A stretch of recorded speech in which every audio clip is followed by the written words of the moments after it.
कुलदीप पढ़ने के लिए स्कूल जा रहा था और जैसे ही अपनी साइकिल नाव में रखता है वैसे ही वहाँ पर चौहानों की लड़की आ जाती है जिसका नाम होता है शानविका। अब शानविका के बॉडीगार्ड कुलदीप की साइकिल को नाव से निकालकर फेंक देते हैं और साइकिल फेंकने की वजह से कुलदीप की साइकिल का पैदल टूट जाता है और ये सब शानविका को बिल्कुल भी अच्छा नहीं लगता है। इसीलिए शानविका अगले दिन कुलदीप को एक नई साइकिल गिफ्ट करती है और बोलती है आज से यह साइकिल तुम्हारी है। लेकिन कुलदीप साइकिल लेने से साफ मना कर देता है। इसीलिए शानविका कुलदीप को सजा देने की धमकी देती है और जबरदस्ती शानविका कुलदीप को साइकिल दे देती है। जिसके बाद घर जाते समय कुछ लड़के कुलदीप की साइकिल चलाने के लिए लेते हैं, लेकिन यह साइकिल इस लड़के को पसंद आ जाती है तो यह बोलता है कि यह साइकिल अब हमारी हो गई। इतना सुनते ही कुलदीप इस लड़के को धक्का मारकर गिरा देता है और फिर इन दोनों में यहाँ पर काफी ज्यादा लड़ाई होने लगती है। साथ ही कुलदीप को मारने के लिए काफी सारे लोग आ जाते हैं। इतने में ही शानविका यहाँ पर आ जाती है और उन लोगों को भगा देती है। जिसके अगले दिन कुलदीप एक चिट्ठी लिखता है जिसमें थैंक यू लिखा होता है और यह चिट्ठी अपने दोस्त के हाथों शानविका को भिजवाता है। फिर कुलदीप का दोस्त इस चिट्ठी को लेकर शानविका को दे देता है, लेकिन शानविका चिट्ठी को पढ़ते ही फाड़ देती है और कुलदीप के दोस्त में थप्पड़ मार देती है। फिर बोलती है अपने दोस्त को यहाँ पर भेजो। जिसके बाद शानविका यहाँ पर कुलदीप का इंतजार करने लगती है। कुछ ही देर में कुलदीप यहाँ पर आ जाता है। तभी शानविका कुलदीप से बोलती है सामने से थैंक यू बोलने में शर्म आ रही थी। उसके बाद कुलदीप भी सामने से थैंक यू बोलकर वहाँ से जाने लगता है, लेकिन शानविका उसको अपने पास बुलाती है और उससे चिपकने लगती है। जिसके बाद कुलदीप को साफ साफ समझ आ गया था कि शानविका उससे प्यार करती है, लेकिन कुलदीप ये सब बिल्कुल नहीं करना चाहता था, इसीलिए वहाँ से चला जाता है। लेकिन शानविका भी कहाँ हार मानने वाली थी, इसीलिए अगले दिन रास्ते में ही उसका इंतजार करने लगती है। तभी कुलदीप भी यहाँ पर आ जाता है। फिर शानविका उसकी साइकिल रोक लेती है और कुलदीप के दोस्त को वहाँ से भगा देती है। उसके बाद कुलदीप से शानविका बोलती है हमसे दोस्ती करोगे, लेकिन कुलदीप शानविका को साफ साफ मना कर देता है और वहाँ से चला जाता है।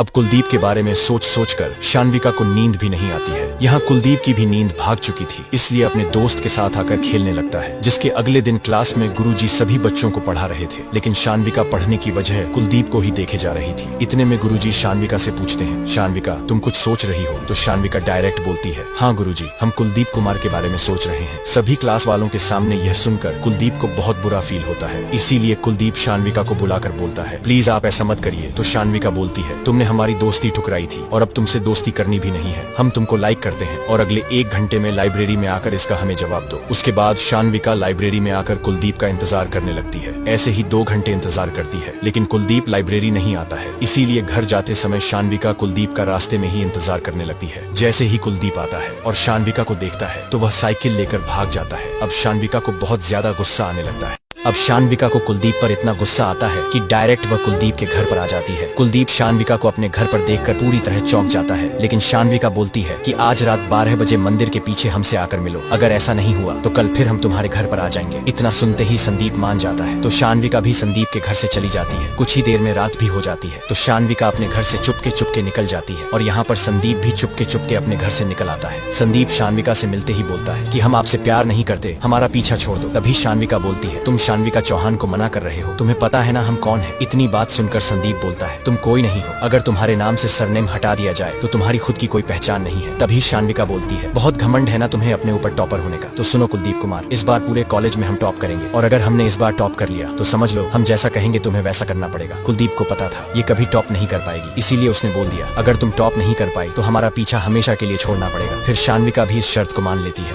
अब शानविका दिल लगाकर पढ़ने लगती है और संदीप भी सोच में पड़ जाता है आखिर यह इतना ज्यादा पढ़ क्या रही है। लेकिन शानविका ठान लेती है कि इस बार मैं संदीप से ज्यादा नंबर लाकर दिखाऊंगी। फिर संदीप का दोस्त बोलता है अरे भाई वह कितना भी रट्टा मार ले पर तुमसे ज्यादा नंबर नहीं ला पाएगी। इधर शानविका की दोस्त भी शानविका को समझाने की कोशिश करती है, लेकिन शानविका तो पूरी तरह सीरियस हो जाती है और बोलती है अगर संदीप को पाना है तो मुझे उससे ज्यादा नंबर लाने पड़ेंगे। इसीलिए शानविका जहाँ पर भी रहती थी वहाँ पर पढ़ती रहती थी, जो शानविका रात में कभी नहीं पढ़ी। आज वह संदीप को पाने के लिए रातों में भी पढ़ रही है। यहाँ संदीप भी पढ़ने की कोशिश करता है, लेकिन बार बार उसको शानविका दिखाई देती है, इसीलिए वह परेशान होकर सो जाता है। उसके अगले दिन रिजल्ट आता है तो सच में शानविका पूरे स्कूल में टॉप करती है। अब यह देखकर संदीप को तो विश्वास ही नहीं होता है और वहाँ से चला जाता है। पूरे कॉलेज में टॉप करने के बाद शानविका संदीप को ढूंढने लगती है, लेकिन संदीप पूरे कॉलेज में कहीं पर नहीं मिलता है। इसीलिए शानविका संदीप के घर पर आ जाती है, लेकिन अफसोस संदीप अपने घर पर भी नहीं मिलता है, जिसकी वजह से शानविका को काफी गुस्सा आता है। इसीलिए अगले दिन कॉलेज जाते समय वह रास्ते में ही संदीप का इंतजार करने लगती है, लेकिन आज संदीप कॉलेज नहीं आता है, सिर्फ उसका दोस्त आता है। तो शानविका संदीप के दोस्त से बोलती है अपने दोस्त का फोन लगाओ और पूछो कि वह कहाँ पर है, लेकिन उसे यह नहीं पता लगना चाहिए कि हम यहाँ पर हैं। संदीप का दोस्त भी शानविका शानविका के डर से संदीप को कॉल लगाता है और पूछता है, भाई तू कहाँ पर है? तो संदीप सब कुछ सच सच बता देता है। ये सुनते ही शानविका तुरंत उसी जगह पर आ जाती है जहाँ पर संदीप होता है। इधर संदीप का दोस्त भी दूसरे मोबाइल से उसको कॉल करके बताता है, भाई वहाँ से निकल, शानविका तेरे पास आ रही है। अब जैसे ही संदीप निकलने वाला था वैसे ही शानविका जाकर उसे पकड़ लेती है और किस करने लगती है। साथ ही यह भी बोलती है, तुमने हमारे शरीर का नमक छका है, हमारे साथ धोखा मत करना वरना।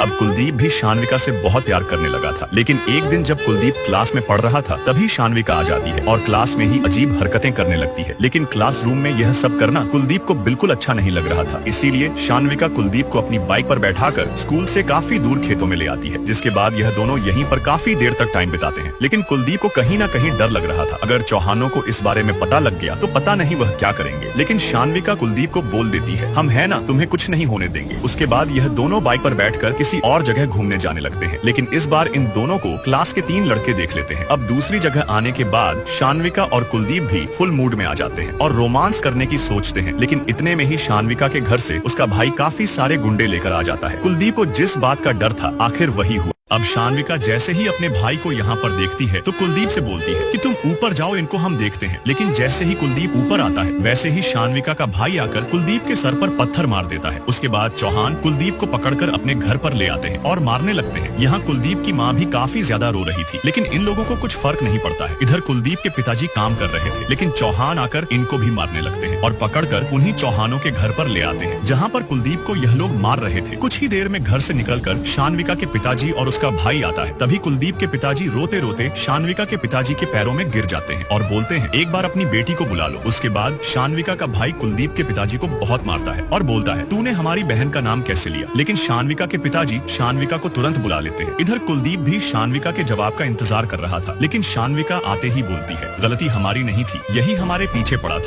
शानविका के एक झूठ ने अब कुलदीप की जिंदगी को पूरी तरह तबाह कर दिया था। उसके बाद सभी चौहान मिलकर कुलदीप और उसकी फैमिली को पकड़कर उसी के मोहल्ले में लाकर बुरी तरह मारने लगते हैं। कुलदीप का करियर भी आप पूरी तरह बर्बाद हो चुका था। तभी कुलदीप की बहन दौड़ते हुए आती है, लेकिन शानविका का भाई कुलदीप की बहन को देखते ही उसके कपड़े फाड़ देता है। उसके बाद सभी चौहान कुलदीप और उसकी फैमिली को उसी के घर में बंद करके बाहर से आग लगा देते हैं। लेकिन छत पर खड़ा कुलदीप यह सब देख लेता है। उसके बाद जल्दी से कुलदीप छत से नीचे आता है और अपनी फैमिली को लेकर छत के रास्ते से ही भागने लगता है। कुलदीप ने अब सोच लिया था कि मैं अपने पूरे परिवार को लेकर इस गांव से बहुत दूर चला जाऊंगा। उसके बाद यह लोग गांव से शहर जाने वाली बस रुकवाते हैं और उसमें बैठकर शहर के लिए निकल जाते हैं। अब कुलदीप के अंदर का भी ज्वालामुखी फट चुका था। उसने ठान लिया था कि मेरे और मेरे परिवार के साथ जो भी हुआ है उसका बदला पूरे चौहान परिवार से मैं। इधर कुलदीप की जिंदगी तबाह करने के बाद शानविका मजे से घर पर बैठकर खाना खा रही थी। यह देखकर उसके घर वालों ने भी सोच लिया था कि अब इसकी शादी करवा देनी चाहिए। लेकिन कुलदीप तो अपनी पुरानी यादों से बाहर ही नहीं निकल पा रहा था, इसीलिए राजा कुलदीप को समझाता है और अगले दिन अपने टुक टुक पर बैठाकर एक पार्क में ले आता है। इस पार्क में आने के बाद राजा कुलदीप को टुक टुक चलाना सिखाने लगता है। कुछ ही समय में कुलदीप भी टुक टुक चलाना सीख जाता है। उसके बाद जब कुलदीप रात को दौड़ लगा रहा था तब उसके मन में बस एक ही बात आ रही थी, जो उन चौहानों ने मेरे और मेरे परिवार के साथ किया है उसका बदला मैं हर हाल में लूंगा। उसके बाद राजा अगले दिन कुलदीप को अपने मालिक से कहकर एक नया टुक टुक किराए पर दिला देता है। अब कुलदीप पूरे दिन टुक टुक चलाकर पैसे कमाने लगता है। लेकिन एक दिन कुलदीप देखता है कि एक लड़की को एक बाइक वाला टक्कर मार के चला गया, तो कुलदीप तुरंत उस लड़की की मदद करने पहुंच जाता है। तभी लड़की कुलदीप से बोलती है, तुम्हें यह सब करने की जरूरत नहीं थी। तभी कुलदीप बोलता है, इन किताबों की कीमत हमसे ज्यादा कौन समझ सकता है। अब देखो कैसे यही लड़की बनती है कुलदीप की कामयाबी की सीढ़ी।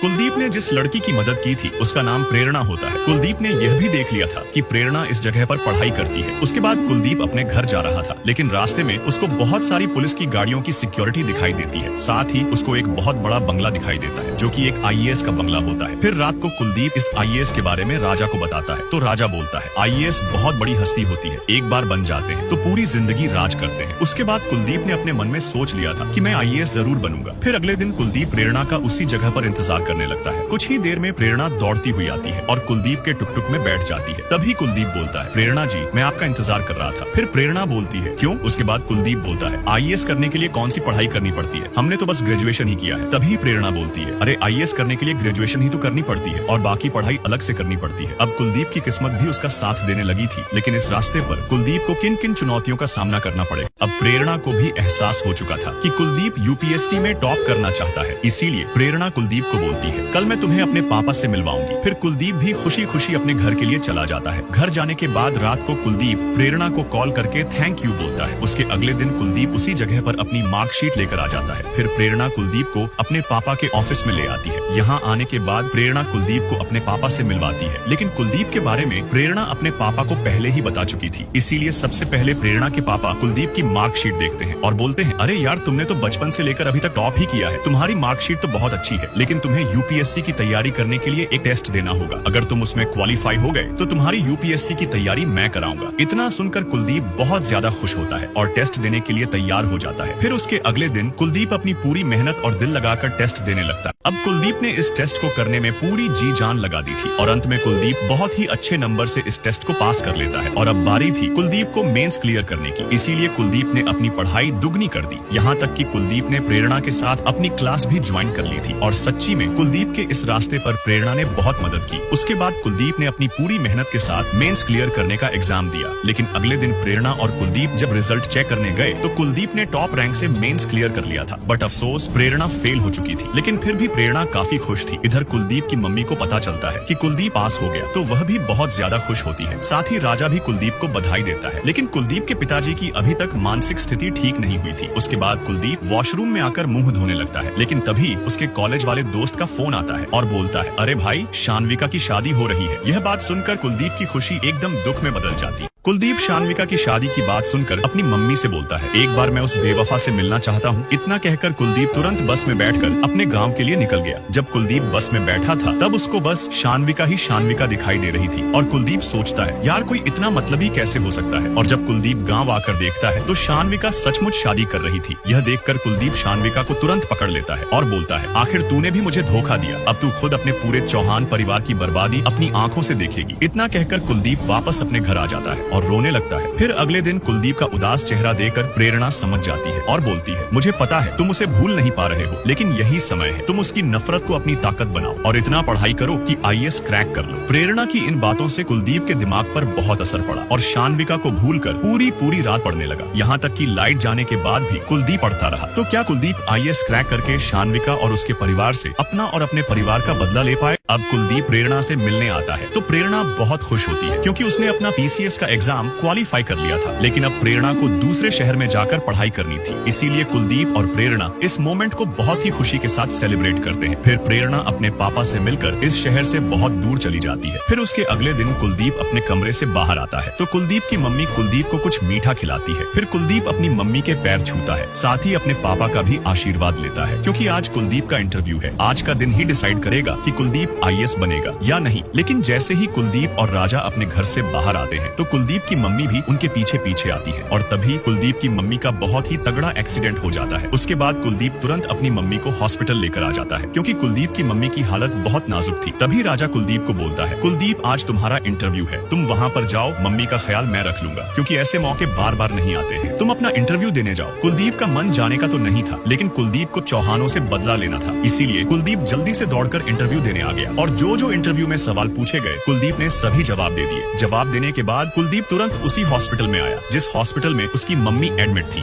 लेकिन यहाँ आने के बाद कुलदीप को पता चला कि अब उसकी मम्मी इस दुनिया में नहीं रही। यह देखकर कुलदीप बहुत बुरी तरह रोने लगता है और कुलदीप अपनी मम्मी को इस तरह देख अब पूरी तरह टूट चुका था। लेकिन अगले दिन न्यूज पर दिखाया जाता है कि इस बार यूपीएससी में टॉप किया है श्री कुलदीप कुमार ने। अब इस न्यूज को देखने के बाद शानविका तुरंत टीवी बंद कर देती है। इधर चौहान कुलदीप की फोटो अखबार में छपा देखकर चौंक जाते हैं। अपनी मम्मी के जाने के बाद कुलदीप ने भी ठान लिया था, मुझे जितना रोना था रो लिया। अब रोने की बारी पूरे चौहान परिवार की है। अब कुलदीप नया आईएएस बनकर अपने गांव लौटा है। कुलदीप के आईएएस बनने के बाद इज्जत, दौलत, शोहरत सब उसके पास आ गया था और यह है सितारपुर का मंत्री जिसको यह चौहान अपनी ताकत के दम पर अपना गुलाम बनाकर रखते हैं। लेकिन अब इस मंत्री ने भी ठान लिया था कि मैं कुलदीप के साथ मिलकर इनको बर्बाद कर दूंगा। उसके बाद तुरंत यह मंत्री कुलदीप से मिलने आता है और बोलता है, जो आग तुम्हारे अंदर जल रही है वही आग मेरे अंदर भी जल रही है, हमसे हाथ मिला लोगे तो इन चौहानों को जड़ से उखाड़ फेंकेंगे। फिर कुलदीप बोलता है, ये तो मैं खुद कर लूंगा। तभी मंत्री बोलता है, अगर इस बीच चौहानों ने तुम पर हमला कर दिया तो इसीलिए मेरी बात मानो और मेरी बेटी से शादी कर लो। लो, फिर तुम्हें कोई छू भी नहीं पाएगा। उसके बाद तुम्हें जो ठीक लगे वह करना चौहानों के साथ। अब कुलदीप को सबसे पहले शान्विका को उसके धोखे का जवाब देना था, इसीलिए उसने मंत्री की बेटी के साथ शादी करने का फैसला कर लिया। और तभी यह बात शान्विका की एक दोस्त से शान्विका को पता चलती है कि कुलदीप शादी कर रहा है। कुलदीप की शादी की बात सुनकर शान्विका बहुत उदास हो जाती है और अपने पति दुष्यंत के गले लगकर रोने लगती है। अब कुलदीप सोच ही रहा था कि क्या करना चाहिए। इतने में ही मंत्री अपने आदमी से कहकर अगले दिन चौहानों की वोट में छेद करवा देता है, जिससे कि काफी बड़ा हादसा होता है। और तभी यह बात कुलदीप को पता लगती है तो कुलदीप तुरंत अपनी पूरी पुलिस फोर्स के साथ इस हादसे वाली जगह पर आ जाता है। इतने में ही चौहान यहाँ पर आते हैं और देखकर तुरंत चले जाते हैं। फिर कुलदीप भी अपने आदेश पर साइन करता है और बोलता है चौहानों के जितने भी धंधे हैं कल तक सारे बंद हो जाने चाहिए। उसके बाद कुलदीप अपने घर के लिए चला जाता है। फिर अगले दिन मंत्री चौहानों के घर अपनी बेटी की शादी का कार्ड देने आता है और बोलता है मेरी बेटी की शादी है, आप लोगों को जरूर आना है। मंत्री भी कोई मौका नहीं छोड़ रहा था चौहानों को भड़काने के लिए। लेकिन जैसे ही कुलदीप की शादी में चौहान आते हैं तो देखते हैं कि शान्विका का पति कुलदीप की चौकीदारी कर रहा है। यह देखकर दोनों चौहानों की बदन में आग लग जाती है। यह देखकर चौहान कुलदीप को धमकी देने लगते हैं, लेकिन कुलदीप ने तो ठान लिया था पूरे चौहान परिवार को रोड पर लाना है। तो दोस्तों असली लड़ाई अब शुरू होने वाली है और आगे कहानी। अब कुलदीप की शादी में चौहानों की काफी ज्यादा बेइज्जती होती है, जिसकी वजह से चौहान तुरंत अपनी गाड़ी में बैठकर यहाँ से चले जाते हैं। चौहानों की बेइज्जती होने के बाद मंत्री बहुत ज्यादा खुश होता है। यहाँ कुलदीप को भी लगने लगा था आज से चौहानों की बर्बादी शुरू हो चुकी है। लेकिन कुलदीप की जिस लड़की से शादी हुई थी उसका नाम माला होता है। माला से शादी करने के बाद भी कुलदीप शादी के रिश्ते में नहीं आना चाहता था, इसीलिए कुलदीप कमरे से बाहर आ जाता है। उसके बाद इधर चौहानों को अपने आदमी से पता लगता है कि उस कुलदीप और उसके आदमियों ने मिलकर हमारे सारे धंधे बंद करवा दिए हैं, यहाँ तक कि हमारे ऊपर FIR भी दर्ज किया है। पुलिस हमें कभी भी पकड़ सकती है। इस बात को सुनने के बाद चौहानों ने कुलदीप को मारने का प्लान बना लिया। फिर अगले दिन कुलदीप यहाँ खेतों में घूमने आता है, तभी उसके ऊपर कुछ गुंडे हमला कर देते हैं। तो कुलदीप भी अपनी जान बचाने के लिए इन गुंडों से लड़ने लगता है। अब कुलदीप डरने वालों में से नहीं था, इसीलिए कुलदीप ने इतनी गोलियां चलाई कि गुंडे डरकर भाग गए। इतने में ही पुलिस भी यहाँ पर आ जाती है। कुलदीप पर हमला होने के बाद मंत्री इतना ज्यादा गुस्से में आ जाता है कि सभी पुलिस वालों को बोलता है चौहान जहाँ कहीं भी मिले सबको उठाकर जेल में डालो, उन्होंने मेरी बेटी के पति पर हमला करवाया है। इधर चौहानों का वकील चौहानों को फोन करके बोलता है पूरे शहर की पुलिस तुम लोगों को कुत्ते की तरह ढूंढ रही है, जितना दूर भाग सकते हो भाग लो, अगर हाथ लग गए तो वह तुम्हें जान से मार देंगे। यह बात सुनकर चौहान भी काफी ज्यादा डर जाते हैं और भागने की तैयारी करते हैं। उसके बाद पुलिस चौहानों के घर पर आती है चौहानों को पकड़ने के लिए, लेकिन घर पर एक भी मर्द चौहान नहीं था। पुलिस ने हर जगह चौहानों को ढूंढा, लेकिन चौहान कहीं पर नहीं मिले। जब चौहान कहीं पर नहीं मिलते हैं तो कुलदीप पूरी पुलिस फोर्स लेकर आता है और चौहानों के घर पर रेड मार देता है। यहाँ आने के बाद कुलदीप को पुरानी यादें आने लगी थी कि किस तरह मुझे और मेरे परिवार को यहाँ पर मारा पीटा गया था, लेकिन आज मेरी बारी है, इसीलिए सोना पैसा जो भी चीज थी सब पर रेड मार दी कुलदीप ने। लेकिन तभी यहीं पर शान्विका आ जाती है। तो कुलदीप शान्विका की आंखों में आंखें डालकर बोलता है इस घर में कुछ बचना नहीं चाहिए, सब उठा लो। तो क्या शान्विका कुलदीप को रोक पाएगी या नहीं, जानने के लिए हमें लाइक और सब्सक्राइब कीजिए। नेक्स्ट पार्ट जल्दी आएगा।